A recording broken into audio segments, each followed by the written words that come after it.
So could you introduce yourself and your area of study? Sure. Oskar Czendze, my name, and I'm in the PhD program in history in my 8th year, and I work in modern Jewish history, migration studies, and also Yiddish culture.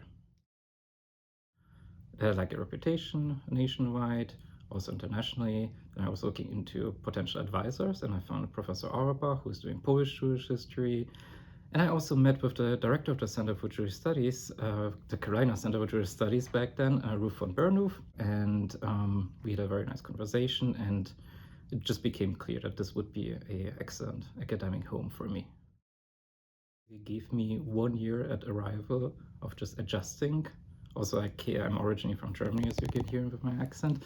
And also coming over here, there was a lot of like logistics to do, and not having to teach or do any service during the first year was amazing. It was a very determinal factor in coming to UNC.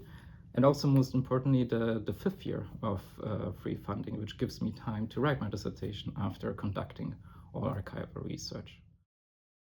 Ullmann Fellowship in Public Humanities, I was able to engage with the public, with the Jewish community here in Chapel Hill. So I did an oral history program and interviews with the members, the founding members of the Kehila Synagogue. I was then later on invited to do like a lecture in their adult programming. So I got basically very much involved in like the local Jewish community here in Chapel Hill. And the interviews are now being stored in the Southern Oral History program here at UNC. So it will be available for future research. Could talk with people from religious studies, from literary studies, and they all basically gave me a different perspective, different input, because they're not historians, and it's good to just look outside of your box. And an interdisciplinary center, like the Center for Jewish Studies, basically gives you the opportunity to test out ideas and see how a broader audience might respond to them.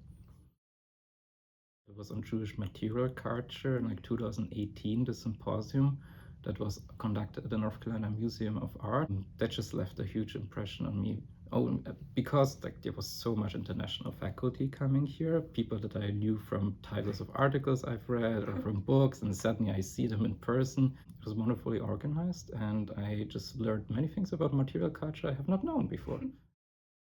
So the Jewish Studies Center was co-sponsoring a panel on Polish Jewish history in 1968, and Adam Michnik came, and Adam Michnik was a student activist in 1968, and the campaign against like the student movement in Poland in 1968 was like the anti-Zionist campaign, it was called back then, which led to a huge emigration wave of Polish Jews. And Adam Michnik was one of them who stayed in Poland. That conversation with him, talking about like his decision to stay, his decision to remain active, that had like a big impact for me, like thinking about the continuity of Polish Jewish life after the Holocaust, after 1968, up until today. I remember that back then I sat down and I was thinking like, what aspect of my dissertation shall I choose for like a 20-25 minute talk? And I chose popular culture back then on Yiddish theater and music. The subject, the material itself, I thought will make it accessible to the audience. It will play around about how to imagine Eastern European Jews and how did people in the 1920s and 30s imagine Eastern European Jews. Are there stereotypes that are being played around already 1920s that we know from Fiddler on the Roof, for example? So can we make like connections about where are the roots of today's memory culture? Like from my first summer, I was able to do a lot of Yiddish language instruction, which I always connect with archival research. So I went to Vilnius, Lithuania, for example, did a Yiddish course. Then I went to New York to the YIVO Institute for Jewish Research, which is like amazing program. I was also able to stay longer in New York to do archival research, which is like crucial because my topic is about Jews in New York. I was also able in summer 2023 to go to Israel and like do research in the National Library of Israel and the Central Archives of the Jewish People.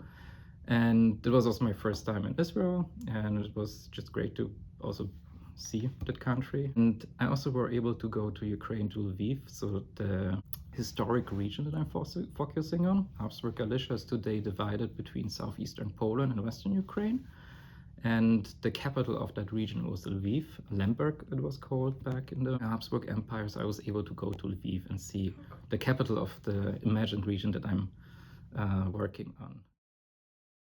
Very grateful for all the support from the center and the home it gave me from like the first day I arrived here until now my final year of graduation.